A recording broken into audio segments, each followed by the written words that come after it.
The sky was still a sleepy shade of lavender when Everett Langston stepped out of his sleek black sedan, his wool coat flapping in the breeze as he rounded the car to unbuckle his daughter.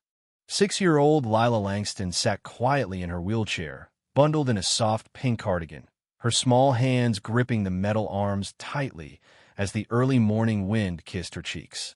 The wheels of her chair crunched lightly over gravel as Everett pushed her forward, silent and composed in his tailored suit.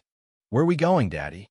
Lila asked, her soft voice nearly drowned by the breeze sweeping over the bluffs of Rockford Hollow. There was no reply. Everett's polished shoes pressed into the dirt path with military precision, and the silence stretched on like the horizon ahead. Lila's dark eyes scanned the unfamiliar terrain and then flicked up toward her father, who walked with the posture of someone steeled by decisions no child should ever sense.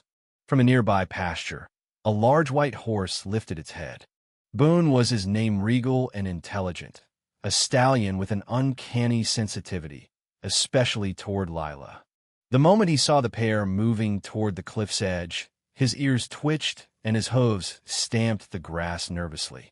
Boone had been a gift from Lila's late mother, and ever since, the bond between horse and girl had deepened into something pure and inexplicable.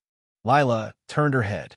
"Boone's watching us," she said with a hesitant smile, though a tremor ran through her voice.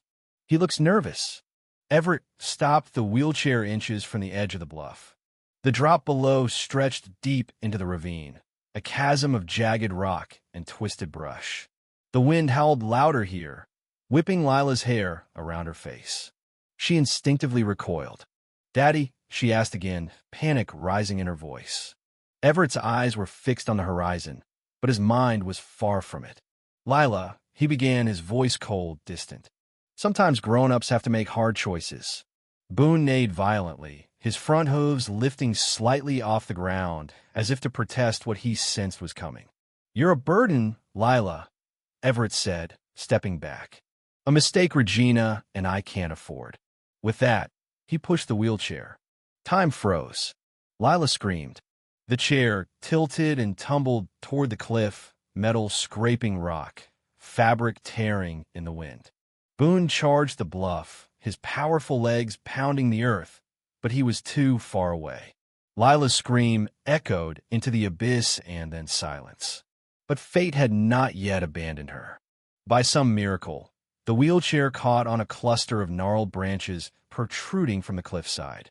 Bruised and battered, Lila hung in limbo, suspended between sky and death, trembling but alive. Above her, Boone skidded to a stop at the edge of the bluff, rearing up with a cry that shattered the stillness. Everett glanced once at the hanging wheelchair, his jaw clenched as he adjusted his tie. Then, without a word, he turned and strode away. At the Langston estate, Jack Porter was already mucking out stalls when Boone came thundering back toward the barn.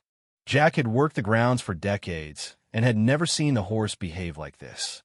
Boone snorted and stamped, pushing against the stable gate, refusing food, his eyes locked on the path that led to the bluff. Something was wrong. "Easy, big guy," Jack murmured. But then he saw Ida Pink's satin ribbon at Boone's feet. Lila's ribbon. A chill crawled up his spine. "Trina," he called to his wife, who was folding laundry on the porch. "Have you seen Lila today?" Trina shook her head. "Not since yesterday. She always visits Boone before breakfast." Jack's pulse quickened. He pocketed the ribbon and glanced at the distant path toward the cliff. "Give me a pack water, rope, flashlight. Don't ask questions." Within an hour, Jack and Boone were back at the bluff. The horse led the way, stopping at the exact point where the wheelchair had gone over. Jack dropped to his knees, scanning the dirt. There's scrape marks. Dragging. A broken twig. Signs of fall. And then a sound. "Uncle Jack!" came a faint voice from below.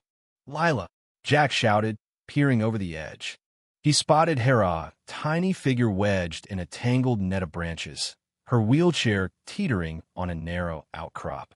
Boone neighed again, circling in frantic worry. "I'm going for help," Jack called.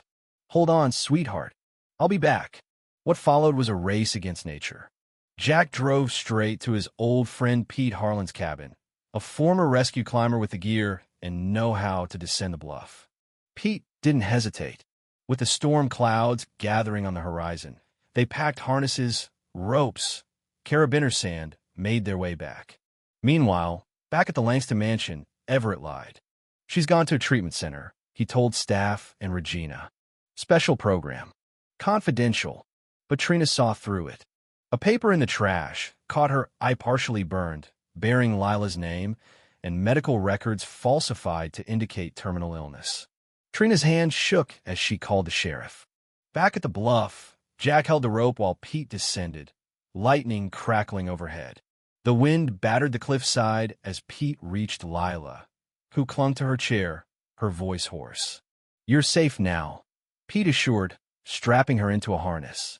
Just as he pulled her into his arms, the wheelchair snapped free and plummeted into the ravine.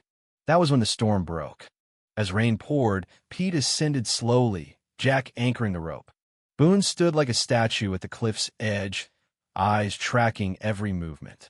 Sirens howled in the distance. At the mansion, Sheriff Dalton arrived with deputies. They burst through the doors. Everett was caught red-handed, destroying documents. Regina froze on the staircase, mascara streaking her cheeks. Back at the ambulance, Lila reached for Jack's hand. "Boone tried to warn me," she whispered. "He knew." "You've got a guardian angel," Jack replied, glancing at the white horse who nuzzled Lila's shoulder through the open ambulance door. At the hospital, Boone refused to leave. He stood in the garden below Lila's window. The staff too moved to turn him away. Children and doctors brought him apples. News spread. Boone was now a hero. The investigation unveiled everything. The altered will, the medical fraud, and the attempt to cover up a murder. Everett and Regina were arrested and charged with attempted murder and conspiracy. In court, Lila's testimony stunned the room. Dressed in a sky-blue dress, her voice calm but powerful, she described that morning. "My daddy said I was a burden. But Boone knew. He tried to save me." The judge listened with moist eyes.